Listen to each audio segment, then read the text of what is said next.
ঢ্যাঁড়সের চপগুলো দেখুন কতটা সুন্দর হয়েছে। কেউ খেয়ে কিন্তু বুঝতে পারবে না যে এগুলো ঢ্যাঁড়স দিয়ে তৈরি করা হয়েছে।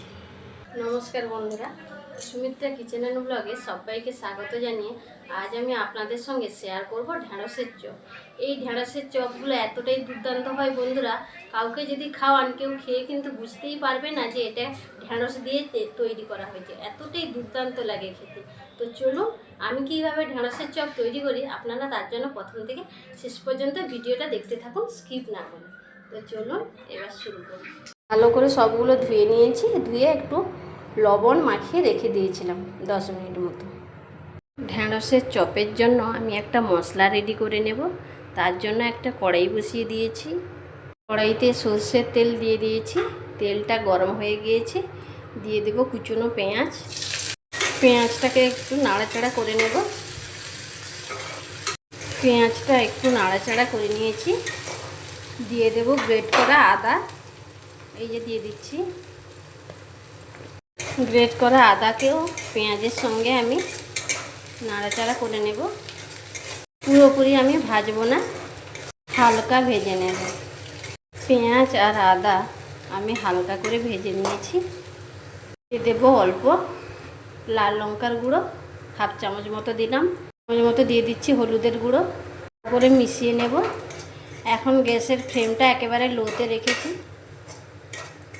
মশলাটা আমার ভাজা হয়ে গিয়েছে, এখন আমি নামিয়ে নেব।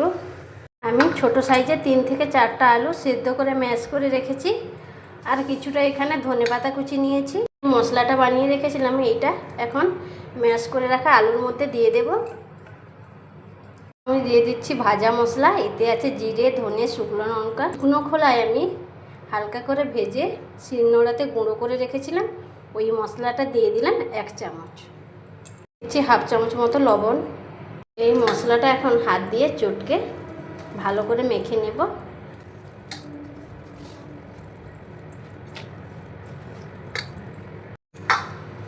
ঢ্যাঁড়সের চপের জন্য আলু মশলার পুর একেবারে রেডি।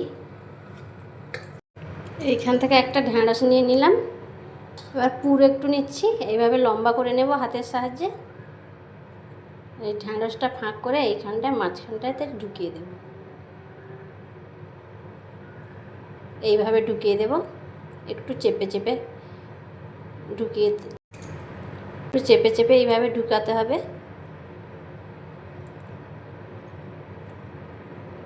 দিয়ে এইভাবে মুখটা আমি বন্ধ করে দেব।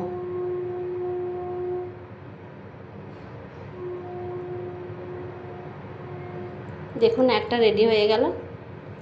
এইভাবে মুখটা কিন্তু এইভাবে চেপে দিতে হবে। আরও একটা আমি বানিয়ে দেখাচ্ছি। একইভাবে এরকম ঢ্যাঁড়স একটা নিয়ে নিলাম, অল্প একটু পুর নিয়ে নিচ্ছি। একইভাবে কিন্তু আমি লম্বা করে নিব। এইভাবে ঢ্যাঁড়সটা ফাঁক করে এইভাবে আমি দিয়ে দেব পুরটা। এইভাবে একটু চেপে চেপে দিতে হবে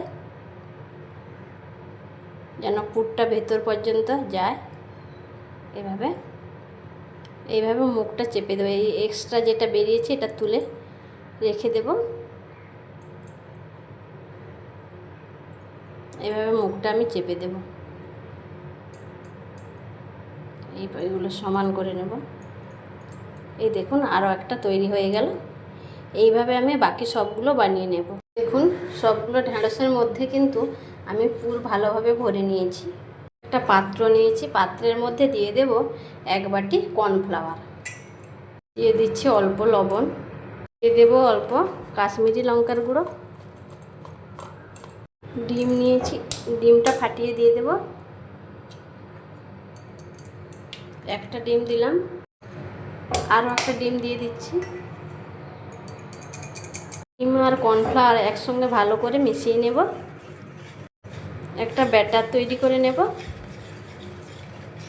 ভালো করে ফেটিয়ে নিতে হবে যেন কোনো গটলা ভাব না থাকে।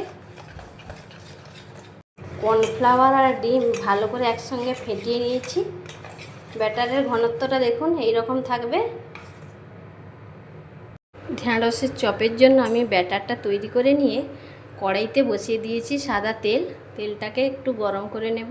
এই ব্যাটারের মধ্যে পুর ভরা ঢ্যাঁড়সগুলো ভালো করে কোট করে নেব।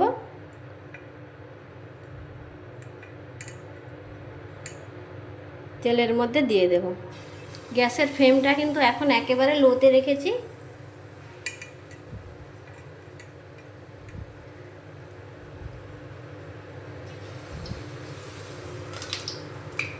বেশি দেব না, কিন্তু 3টে দেব।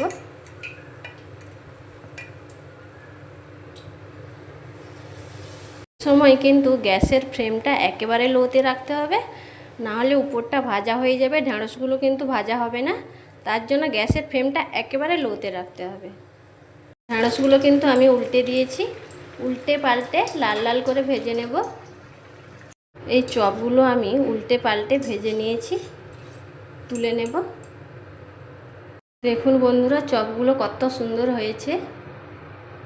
বাকিগুলোকেও আমি একইভাবে ভেজে নেব। কর্নফ্লাওয়ার আর ডিম যে গুলিয়ে রেখেছিলাম, কোট করে নিচ্ছি ভালো করে, দিয়ে দেব তেলের মধ্যে।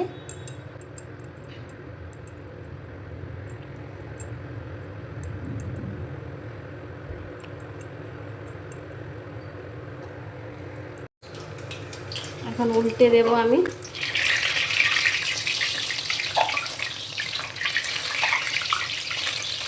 কিন্তু আবারও বলে দিচ্ছি, গ্যাসের ফ্লেমটা একেবারে লোতে রেখে এই ঢ্যাঁড়সের চপগুলো ভেজে নিতে হবে। কারণ যদি গ্যাসের ফ্লেমটা মিডিয়ামে বা হাইতে থাকে, তাহলে উপরটা কিন্তু ভাজা হয়ে যাবে, ঢ্যাঁড়সগুলো কিন্তু কাঁচা থেকে যাবে। তার জন্য আরও একবার আপনাদের বলে দিলাম। এই ঢ্যাঁড়সের চপগুলো এতটাই টেস্টি হয়, যাকেই তৈরি করে খাওয়াবেন খেয়ে বুঝতে পারবে না যে এটা ঢ্যাঁড়সের চপ। কখনো কোনো দিন ঢ্যাঁড়স খায় না, তাকেও এইভাবে ঢ্যাঁড়সের চপ বানিয়ে দিলে একটা খেলে আরও একটা খেতে চাইবে, এতটাই টেস্টি হয় বন্ধুরা। তো অবশ্যই একবার বাড়িতে ট্রাই করবেন। লাগলো কমেন্ট বক্সে কমেন্ট করে জানাতে ভুলবেন না। বন্ধুরা আমার চ্যানেলটিকে সাবস্ক্রাইব করেছেন তাদের অসংখ্য অসংখ্য ধন্যবাদ জানাই। যারা এখনও সাবস্ক্রাইব করেননি বা আজ নতুন আমার রেসিপি দেখছেন, তাদের কাছে অনুরোধ, প্লিজ চ্যানেলটিকে সাবস্ক্রাইব করে পাশে থাকবেন। এই চপগুলোও কিন্তু আমি উল্টে পাল্টে ভেজে নিয়েছি, তুলে নিচ্ছি। এভাবে আমি বাকি ঢ্যাঁড়সের চপগুলো ভেজে নেব। ঢ্যাঁড়সের চপগুলো আমি একটা প্লেটের মধ্যে সাজিয়ে নিয়েছি। এই দেখুন, আজকে এই চপের রেসিপি যদি আপনাদের ভালো লেগে থাকে, লাইক কমেন্ট শেয়ার সাবস্ক্রাইব করে পাশে থাকবেন। রেসিপিগুলো বন্ধুদের মধ্যে বেশি বেশি করে শেয়ার করবেন। নিত্য নতুন রেসিপি পেতে অবশ্যই চ্যানেলটিকে সাবস্ক্রাইব করে পাশে থাকবেন। ঢ্যাঁড়সের চপগুলো দেখুন বন্ধুরা কতটা সুন্দর হয়েছে। আমি ক্যামেরা করছি, এক হাতে মোবাইল ধরা আছে, তার জন্য আপনাদের কিন্তু আমি ভেঙে দেখাতে পারলাম না। চপগুলো কেউ খেয়ে কিন্তু বুঝতেই পারবে না যে এগুলো ঢ্যাঁড়স দিয়ে তৈরি করা হয়েছে। দুর্দান্ত লাগে খেতে। অবশ্যই একবার এই রেসিপিটা একবার হলেও বাড়িতে ট্রাই করবেন। অন্যদিন অন্য কোনো রেসিপি নিয়ে আবারও হাজির হব। সবাই সুস্থ থাকুন, ভালো থাকুন।